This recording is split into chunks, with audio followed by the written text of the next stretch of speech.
once you're in poverty and you've been there for any length of time, it's like it's too late. When you bring home $100 a week and you're supposed to live on that, it's very frustrating. And we all, across all economic classes, are affected by this situation. I mean, I'm a working poor person, but I am working. I might be homeless now, today, but you could be homeless tomorrow.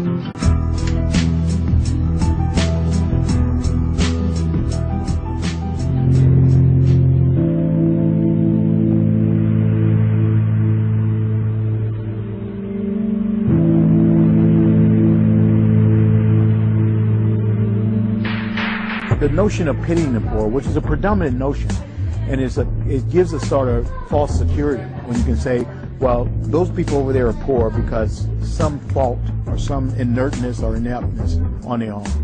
That's sort of the dominant hegemonic message, is that if you're poor, it's your fault. This unspoken perception that people, you know, they're where they deserve to be. Instead of trying to help people, a lot of times what happens is people, they blame you for your situation instead of, well, let's see, let me talk to you, let me see what you're really going on, let me hear your story so I can see if there's something that I can do to help.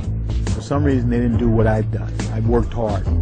But when you listen to the story of the poor, you begin to see your own situation, that many of these people have done everything right.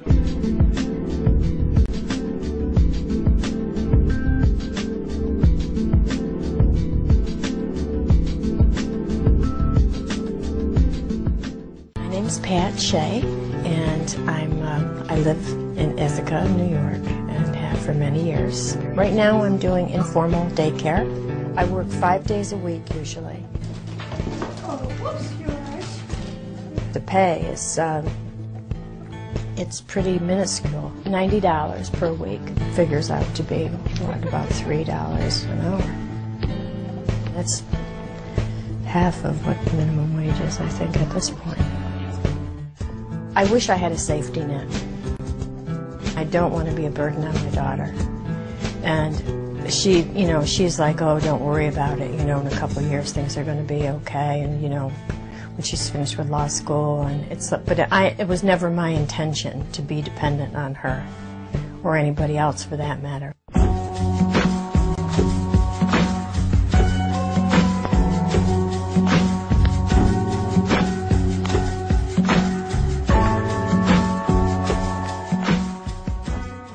Alternatives is a special kind of credit union. We're a community development credit union. And that means we are mission-driven, and our mission is to serve the underserved. In 1994, our tellers were talking about not making enough money. We had done all of the compensation surveys. We knew we were paying a comparable wage. But there were still complaints, and we really didn't know whether those complaints were just human nature or really could they not make ends meet. Our mission is to help move people out of poverty, and we didn't want our tellers to be stuck because of our wage scale. We got an intern from Cornell University and got together and started figuring it out. At that time, our tellers had been making $12,000, and we determined that it would take $15,000 to live in Tompkins County. And our board made that plunge. It was not an easy thing to do for us, but I think that the bottom line has to be, if somebody's working full-time, they deserve to earn a living wage. My name's Anita, and at the credit union I'm a teller 2/5 and I work in collections 3/5. I'm a townie. I've lived here all my life, and I've worked a variety of jobs, cashiering, waitressing, and not one of those jobs paid more than minimum wage. I think I had one. An opportunity came up at Alternatives, and all of a sudden I was, you know, able to stop going to social services, and, you know, I have the ability to go out and shop in the community. I can pay my car insurance in terms of groceries, and just feeling like a worthwhile person, able to support myself and my child has been absolutely amazing. I may have a bad day here or there, but I know that I'm very fortunate to work here.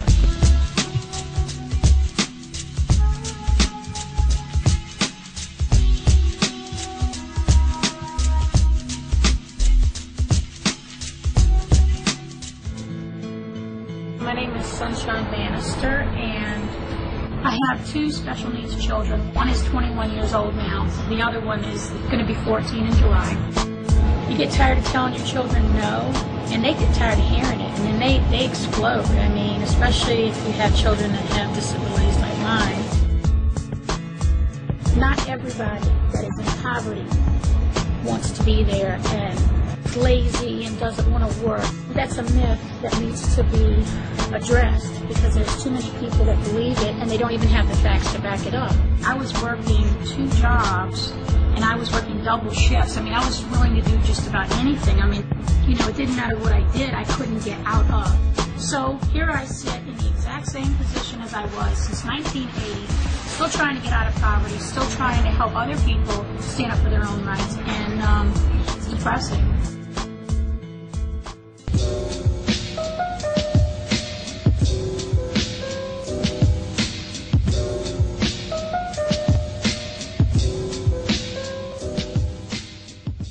My name is Pete Myers, and I'm an organizer for the Tompkins County Living Wage Coalition. We're trying to get a living wage for all workers in Ithaca and Tompkins County and all the, as many regionally as much as possible. Most of the people who are affected by a lack of a living wage are people, for example, that are working in retail stores, big boxes, people who work in hotels, small businesses. Those are the people who would be mostly affected.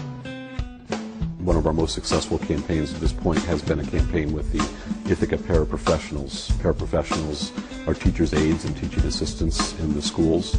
They were starting at basically like $6.70 an hour, and after a long campaign of 1.5 years, 2 years, now they start making no less than $9.30 an hour. My name is Debbie Minnick, and I'm president of the Education Support Professionals of Ithaca, which are the teacher aides and teaching assistants in the Ithaca City School District. In the fall of 2000, when we started thinking about how we wanted to negotiate, we knew definitely that we needed to do something different, something drastic. We went to the bargaining table asking for a 73% raise in salary. We knew that public relations was going to be key to this, so we kept up with all the, actions to keep it in the public's eye all the time. In the fall of 2001, we finally had this huge parade. It was called the Parade for Paras. We wanted it to be a family-based activity so that everybody could come and have something to do and enjoy it, and at the same time spread the word about what we were doing. I think the uniqueness of our campaign was that when we started it, we had no idea that it was the first living wage campaign in a public school setting. What we ended up, we settled for a 50% raise in salary. That's an immediate lifestyle improvement. Once we got that 50% raise, word spread like wildfire, and it really has spread throughout the country in public school settings. Personally, for myself, it was just a wonderful thing to see people that really deserved it get the respect and the dignity they deserve.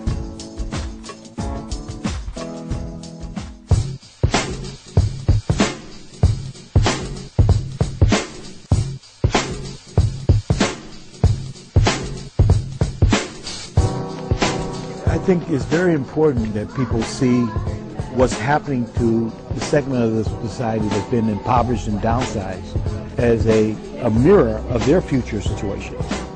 I think we need to talk about how it feels and talk about what it's like and not keep quiet about it. I think, just like with the civil rights movement, when the voices get loud enough, kind of combined with each other, I think you'll start to see a change. We have to educate the people that are in poverty that they have a right to stand up for themselves, that it's their duty to themselves as a human being to do that. The right thing to do, and for this country to live up to the meaning of its basic creed, provide life, liberty, and the pursuit of happiness for everyone.